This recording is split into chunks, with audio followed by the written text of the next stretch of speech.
As a clinic owner, are you struggling with the fact that should I have a multidisciplinary clinic? Or hey, maybe I should just have that single profession clinic. Where are you at with that? My name is Mark Benz. I own one of the largest multidisciplinary clinics in Canada. And I'm here today to discuss that issue because it's an important one. Do you go multidisciplinary or even stay multidisciplinary? Or do you keep single or grow that aspect of that business?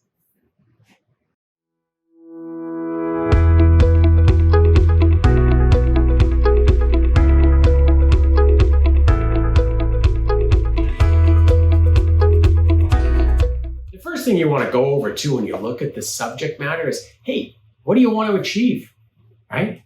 What is the goal? Where's the destination? Is there a financial destination? Potentially is there a professional destination you want to get to? But really figure it out because multidisciplinary or single could drive you in a different direction.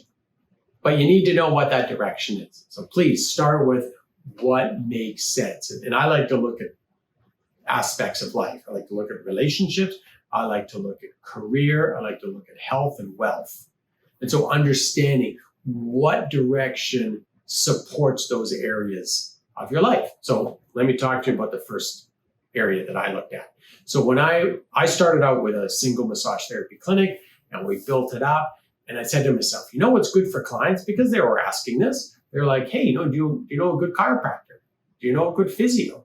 And I was like, oh yeah, okay, cool. Well, I'll go find one. That's what the entrepreneur thinks in their head. So I was like, cool, I'll add that chiropractor and I'll add that physio or acupuncturist. And now you got to remember here, it can work totally successfully. It totally makes sense in the client's mind that they want more services from you because they value that first service. Mine was massage therapy. But also start to understand what does that mean in the biggest context. And the thing I found out as I went down this path is that, wow, how do I support that chiropractor keep busy?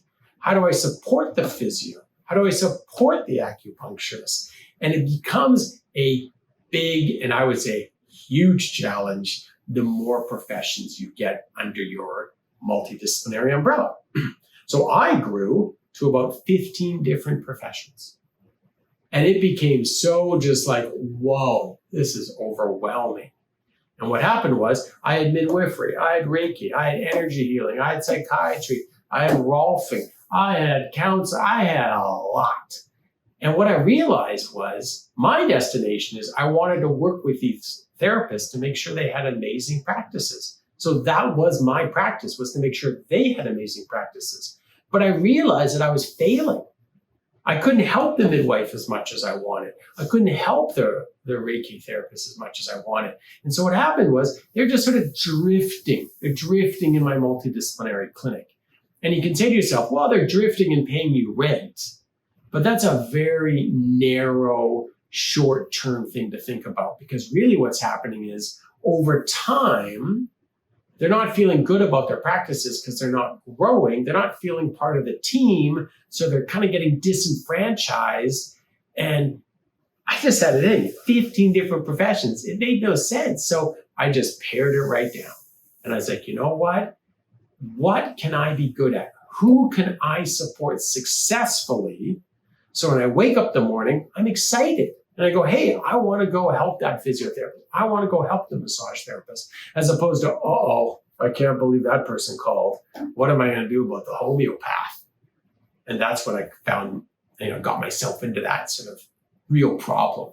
And it came out of great intentions, but they were immature intentions, meaning I didn't know enough at the time to realize that focus is key. And so I took all those professions and I boiled it down to a short number. Let me go through it. Physiotherapy, massage therapy, acupuncture, naturopathy, counseling, chiropractic, and kinesiology. Those happen to be the ones that are covered by the majority of extended healthcare plans or insurance plans in Canada. And where I'm from in British Columbia, 95% of our business is billed to those plans.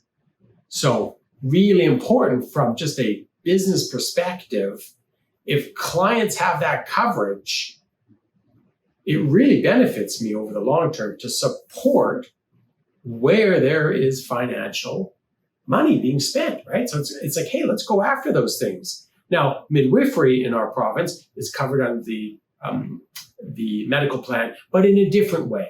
And so it was a little bit harder to access that money consistently. Reiki, no chance, covered by nothing. Homeopathy, no chance, covered by nothing. We also had health coaching, no chance, covered by nothing. And when I really looked at it, honestly, there was no chance I was going to be able to make those people successful. So I had to say to myself, enough. I'm in it because I want to support these therapists. Who are the core therapists I can support? And that was the decision I made. And thank God that was the best decision ever, because now we still have a large clinic. We got about 45 therapists, but they're only in those professions. So everything I do can be multiplied. And there's about 6 of them. So I only have to do 6 things right, and each one of those things get multiplied in each one. So really important. The first thing you need to figure out is, hey, what does it look like to you? What do you want? How can you be of best value? Now, if you're in the multidisciplinary clinic and you're practicing as a therapist and you're just focused in your profession, boy, I assure you that's going to be a problem sooner or later. You've got to make sure what you're building is not about you and what you're practicing. It's actually about supporting everybody around you, and everybody is in front of you. So my practice, boom, is meaningless. Everybody else in my clinic, that's where my focus is, because that's how you that's how you build a strong team. So that's the first thing I looked at. And as I say, it's paid off massively over the years. The 3 reasons I did this is, the first one is the client. As I said earlier, they wanted more services. So the best thing I could do is provide them more services. So I went out, and it made total sense that a multidisciplinary approach for certain injuries and conditions made absolute sense. So that was number 1, really, really worked out. Number 2 was pillars of income. So I looked at how stable my business was. Well, if I go after those 6 professions, and those are the ones covered by extended health, then that really stabilizes my business. And you can see when I talked about all those peripheral businesses, they don't. They made up very little. So stabilizing my business with multiple sources of income was essential. And then the third step was, with that business, how do I attract great therapists? So I went after multidisciplinary minded therapists. And when they came into practice, it was easy for them. Like, yeah, this is exactly what I do. I want to treat running injuries, pregnancy, sciatica, whatever it is, through a multidisciplinary approach. So therefore, the referral network was easy to establish, and the team was working together from day one. And we've had amazing success with that. So those are the 3 reasons why we got into it. In closing, that's my journey. That's what was brought to me. That's what I've worked on over the last couple of decades. And so you can see how I got to a multidisciplinary clinic. Now, a total single profession clinic works perfectly. There are so many out there that are so successful. So anything can work. It's just, what do you want to work? So I take you back to the very beginning. What do you want out of all of this? Once you figure that out, you'll be able to pave that road ahead of you. And that just gives you my background, which hopefully will allow you to make better decisions moving forward. And go out there, guys. Take action. Look forward to seeing you in the next video.